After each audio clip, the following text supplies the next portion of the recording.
그 다음 1번 설문을 보면 행정대집행법에 따라 대집행을 하는 경우입니다. 맞죠? 행정대집행에 대해서 대집행이 된다라고 하는 것은 무슨 건축물이 철거가 된다거나 하는 이런 경우들이 많아서 다툼이 발생이 되고 서로 이제 아주 위험한 상황이 발생되는 경우들도 많아요. 그래서 집단민원 현장이라고 주로 들어 있습니다. 2번 특정 시설물의 설치와 관련하여 민원이 있는 장소라고 되어 있습니다. 이것도 이제 특정 시설물의 설치와 관련되어서 끝부분에 보면 민원이 있다, 분쟁이 있다 이렇게 볼 수 있는 경우죠. 그 다음 3번 주주청의와 관련하여 이해 대립이 있어 다툼이 있는 장소라고 되어 있습니다. 단지 주주청이라는 이유로 무조건 다 집단민원 현장이 되는 것이 아니라 주주청에 관련되어서 이해 대립이 있고 그에 따른 다툼이 있다라고 하는 끝부분까지를 정확하게 봐두셔야 됩니다. 그래서 2번의 정답은 4번이 됩니다. 그 다음 3번입니다. 3번도 집단민원 현장에 대해서 묻고 있습니다. 정답은 일단 4번입니다. 일단 개념상 맞는 것을 지금 지적하는 거죠. 그래서 3번의 정답은 4번인데요. 거기 보면 노동조합 및 노동관계조정법에 따라 노동관계 당사자가 노동쟁의 조정 신청을 한 사업장이라고 되어 있습니다. 이런 경우들이 이제 법에서 말하는 집단민원 현장이 가장 전형적인 분쟁 상황, 특히 이제 노동쟁의와 관련된 부분이죠. 타당한 설문이고. 3번에 2번 설문이 특히 이제 또 문제가 됩니다. 50명 이상의 사람이 모이는 국제문화 예술 체육 행사장이라고 되어 있는데 100명 이상이어야 맞습니다. 그래서 2번은 틀렸죠. 3번 건축법에 따라 철거 명령이 내려진 장소라고 되어 있는데 이 건축법이 사실은 아니고요. 방금 전에 2번 설문에 나와 있는 것처럼 행정대집행법에 따라서 특히 이제 문제가 되는 경우들이 많습니다. 그래서 이런 경우들 또한 이제 철거 관련이나 이런 부분들이 안에 들어갈 수 있기 때문에 특히 문제가 되고 특히 이제 이런 행정대집행법이 아닌 일단 어떤 시설물 철거나 하는 이런 경우들에 있어서는 정비사업에 문제가 될 수도 있죠. 그래서 도시 및 주거환경 정비법이 될 수도 있고요. 그리고 이제 특정 시설물의 설치와 관련된 분쟁과 관련된 부분들도 될 수 있습니다. 그러나 이 3번의 1번 설문에서는 철거 관련이기 때문에 이 대집행 관련이다 이렇게 이제 의심을 해볼 수 있는 그런 경우이죠. 그래서 실제로 보면 정확하게 그럼 3번의 1번이 맞는 설문이냐? 그렇지 않다라는 거죠. 여기서 이제 근거법이 건축법을 기준으로 하는 경우는 아니다라는 거예요. 행정대집행법이나 뭐 이 주거환경정비법이나 이런 정확한 근거법이 이 경비업법에는 지적이 돼 있는데 그 부분에 맞지 않다 이렇게 보시면 됩니다. 물론 3번도 마찬가지입니다. 3번도 무슨 법이 지금 근거법으로 돼 있습니까?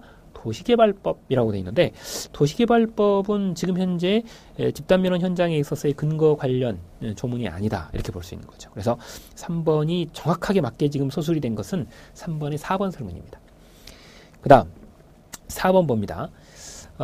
이 경비업법상 집단민원 현장에 해당하는 것은 이라고 되어 있어요. 이거는 방금 전에부터 계속 지적을 해오는 바와 같이 거기 보면 100명 이상의 사람이 모이는 국제, 문화, 예술, 체육 행사장이라고 봐야 돼요. 그렇게 되면 4번의 정답은 4번입니다. 120명 이상이라고 되어 있죠. 120명이라고 되어 있죠. 120명 이상이 아니라 120명은 100명 이상에 해당이 되기 때문에 타당하다 이렇게 볼 수 있습니다. 그래서 4번의 정답은 4번이다 이렇게 보시면 되겠고요. 그 다음 5번 문제 봅니다. 경비업법의 용어인데요. 틀린 걸 고르는 문제이네요. 정답은 일단 5번의 정답 3번입니다. 3번을 보면 특수경비원이라고 표현이 되어 있습니다. 신변보호 업무를 수행하는 자라고 되어 있는데 특수경비원은 특수경비 업무를 수행하는 자이지 신변보호 업무를 수행하면 신변보호경비원이죠. 그렇기 때문에 일반적으로 이제 이런 경우는 일반 경비원에 속합니다. 특수경비원과 일반 경비원 구분을 했을 때 일반 경비원들이 이제 신변보호 업무를 맡고 있는 그런 형태죠. 그래서 3번은 틀렸습니다. 특수경비원은 특수경비 업무의 경비 업무를 수행하는 자 이렇게 돼야 됩니다. 그래서 5번의 정답은 3번이 틀렸고요. 1번 설문을 보겠습니다. 5번의 1번을 보면 경비업이란 경비 업무의 전부 또는 일부를 도급받아 행하는 영업이다 이렇게 됩니다. 즉 전부 다 할 수도 있고 일부 할 수도 있습니다. 그 다음 2번 호송경비 업무는 신변보호 업무와 다르게 무엇을 대상으로 한다? 물건을 대상으로 합니다. 그래서 그 물건에 있어서도 운반 중에 있는 현금, 유가증권, 귀금속, 상품 그 밖의 물건 이렇게 표현되어 있죠. 그리고 그런 물건들의 도난, 화재 등의 위험 발생을 방지하는 업무로 표현이 돼야 된다라고 하는 것이죠. 그 다음 4번입니다. 무기라 함은 4번 설문 무기라 함은 인명 또는 신체에 위해를 가할 수 있도록 제작된 권총, 소총 등을 가리킵니다. 애초부터 만들어질 때 인명을 살상할 목적으로 즉 신체나 혹은 인명을 위해를 가할 목적으로 제작된 물건입니다. 그런 권총과 소총 등이 이 안에 포함된다. 이렇게 보시면 됩니다. 이게 이제 정확한 조문까지만 나오고 그 뒤에 어떤 구체적인 개념을 묻는 문제, 더 구체적인 이론적인 개념을 묻는 문제가 출제가 되지 않아서 그렇지, 지금 현재 5번의 4번 설문처럼 무기라 함은 인명 또는 신체에 위해를 가할 수 있도록 제작된 권총 또는 소총 등을 말한다라고 하는 이 부분은 이 이론상, 즉 우리가 이제 법학상 본다면 용법상의 무기와 일반적으로 이제 성질상의 무기 두 가지로 구분을 하는데, 이 4번 설문은 애초부터 만들어질 때 인명이나 신체를 다치게 할 목적으로, 사람을 죽일 목적으로 만들어진 물건이기 때문에 성질상의 무기를 가리키는 것으로 해석을 해요. 그건 이제 그 정도까지 시험 문제가 아직 나오진 않았습니다. 그러나 그건 알고는 계셔야 됩니다. 이거는 이제 성질상의 무기다. 그러면 용법상의 무기는 뭐냐? 용법상의 무기라는 거는요, 애초에 만들어질 때, 처음부터 만들어질 때 사람의 생명을 앗아가거나 신체에 위해를 가하기 위해서 만들어진 물건은 아니에요. 그러나 그것을 사용하다 보면, 용법이라고 그랬죠. 이걸 사용하다 보면 사람을 죽거나 다치게 할 수도 있는 물건. 그죠? 원래는 그렇게 만들어진 물건이 아니라는 거죠.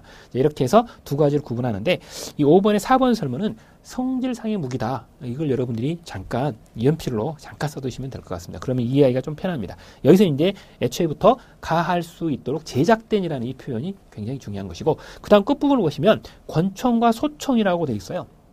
끝에 등자가 붙어 있기 때문에 권총과 소총만 가리킨다고 볼 수는 없어요. 그 위에 또 있을 수 있죠. 그래서 이거는 예시적인 형태다, 이렇게 볼 수 있는 것이고요. 자, 그래서 5번의 일단 정답은 3번입니다. 6번, 일반 경비 지도사를 선임 배치할 수 없는 경비 업무는 이라고 되어 있어요. 이 6번 문제의 기본은 경비 지도사의 종류입니다. 경비 지도사는 여러분들이 아시다시피 일반 경비 지도사와 기계경비 지도사 두 가지로 구분이 되죠. 근데 기계경비 지도사는 기계경비 업무에 임하는 경비원을 지도감독, 교육하는 자를 가리키는 말이고, 일반 경비 지도사는 시설경비 업무, 호송경비 업무, 신변보호 업무, 특수경비 업무에 종사하는 경비원에 대한 지도감독, 교육을 담당하는 사람입니다. 그렇기 때문에 6번의 정답은 3번인 것이죠. 기계경비 업무에 대해서는 선임 배치를 할 수가 없어요. 이게 이제 시험 문제의 포인트였던 것이죠. 그래서 6번의 정답은 3번이다, 이렇게 보시면 됩니다. 그 다음 7번으로 가보겠습니다. 경비업 법령상 일반 경비지도사의 지도감독을 받는 경비원의 업무에 해당하지 않는 것. 이것도 당연히 기계경비 업무는 기계경비 지도사가 따로 있기 때문에 안 되는 거죠. 그래서 7번의 정답은 3번이 되고요. 그 다음 8번 봅니다. 이거는 경비업의 개념이죠. 경비업법상 경비업은 시설경비 업무, 호송경비 업무, 그리고 기계경비 업무, 이렇게 세 가지가 있어요. 나머지 두 개가 뭐냐? 이걸 묻고 있는 거예요. 정답은 1번이에요. 신변보호 업무와 특수경비 업무 두 가지죠. 자, 그래서 이제 정상적으로 이제 쭉 한번 다시 한번 읽어보죠. 경비업법상 경비업은 시설경비 업무, 호송경비 업무, 그리고 신변보호 업무, 그리고 기계경비 업무, 그리고 특수경비 업무의 전부 또는 일부를 무엇을 받아 행한다? 도급받아 행합니다. 이 도급이라고 하는 것은 민법상 계약의 일종입니다. 자, 여러분들이 이제 하도급이라는 말을 많이 들어보셨죠. 내가 일정한 일을 따냈습니다. 내가 원래는 해야 됩니다. 그런데 그 부분의 일부를 떼내가지고 또 밑에 계약을 맺어서 밑으로 내려보내는 그런 형태입니다. 우리는 이걸 보고 도급이라고 합니다.